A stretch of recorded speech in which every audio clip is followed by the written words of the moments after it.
Alexander. Just want to ask him a few questions. The first question is, what does Father's Day mean to you?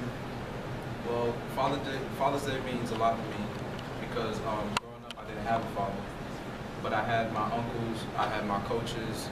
They're a big influence in my life. They were there for me when I needed guidance. For whatever reason, they supported me. They always had my back, and I think that was very important for me for Father's Day. Also, if you can be a role model for another younger kid, how would you go about make sure that you are a great influence in that kid's life? Well, for me, I just like to give positive energy to kids. I never want to bring them down. I always want to encourage them to do better. It's real because you never want to hear, you never want to shoot somebody down on something they believe in and believe that they can do something. So always support them, to always uplift them so they can do what they want to do in their lives. Okay, well, Alexander, that concludes our interview. You guys have a nice day. Thank you very much.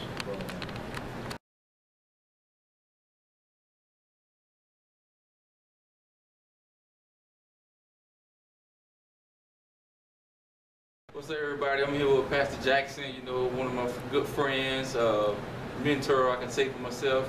You know, right now it's Father's Day.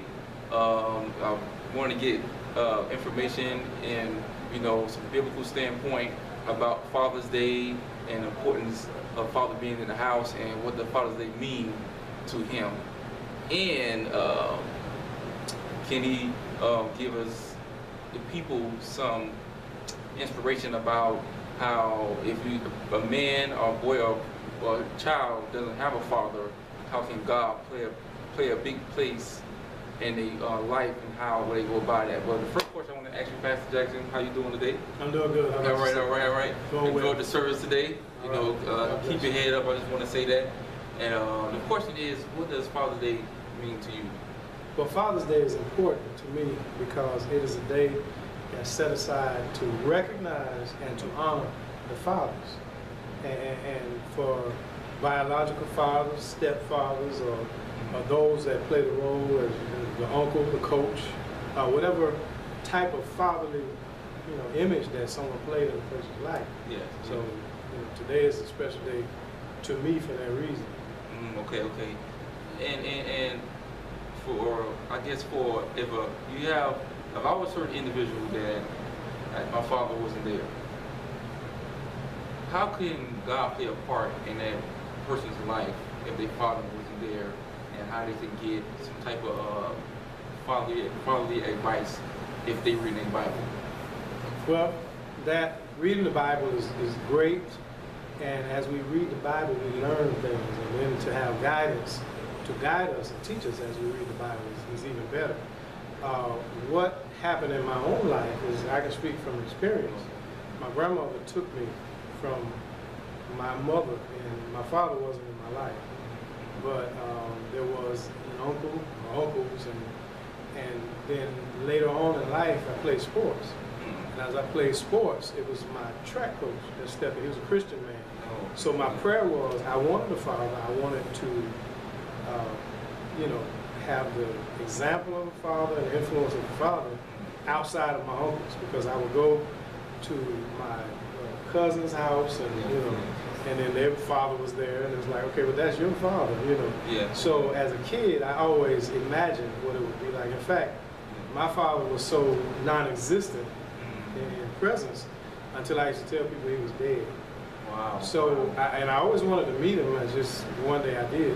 But for the most part, what young people did, and I'm sure they're not much different from how I was as a young person, as a kid, you look for that person that could be that father to you. Okay, yeah. And God, and I prayed, and God allowed that person to come into my life. Yes. And be that person to me. Yes. See, that's why I know you got a powerful testimony about that. So, you know, if, you know, what can I a man do now? I know it's kind of hectic what's going on in the world, especially for black men, you know, that this generation was going on. But if you could say something right now to black men today, what would you say to actually help black men out? Do whatever you can to get into your children's lives, even if you're not in the same household, because the most valuable asset into their lives, to sow into their lives, is a simple thing called time. You can't influence anybody positively without presence and time. Yeah. So therefore, you're going to influence them either way it goes. You're influencing to be avoid and absent of you and not like you or not need you, or you can influence them by just showing an example through time. Yeah. And we try to buy them, we try to buy things for them and do all of this stuff. But as a kid, the most important thing to me was the attention and time that would have been spent from the father. You know, it didn't matter if I wasn't good in baseball. I could look up in the stands and see my father, that he was sitting there. And so I would tell, especially black men, the stigma is really not real if we don't make it real. We're not deadbeats unless we choose to be. We're not absentees unless we choose to be. You know, and it's all in the choice, because as we see what has happened in the past, we can fix and break the cycle, and they can at least say, well, at least he was there. You know, I got to see him on weekends, or I got to see him, you know, whatever, and spend some precious time with that child. And it's not just the boys. Our girls need us. We always look at our sons, but our daughters need us, because they need to see an example so they know what to look for when they go and see a man, or they, you know, a man enters into their life, a relationship. See, you heard it first. You know, so I like, I can't interview Pastor Jackson. You know, we get some real knowledge. You know, you see that he's real knowledgeable. You know, one more thing, Pastor Jackson, I want you to do you wish anybody Happy Father's Day you know about that may watch this on Facebook or YouTube. Do you have a wish somebody Happy Father's Day? Sure. My biological father is deceased, so the person that was in my life, that mentored my life, ironically, we have the same last name, so we matched it. I remember you told me that. His name is Calvin Jackson, Mr. Calvin Jackson. Happy Father's Day to my uncle, one of my most favorite people in the whole world in Southern California, Benny Jackson.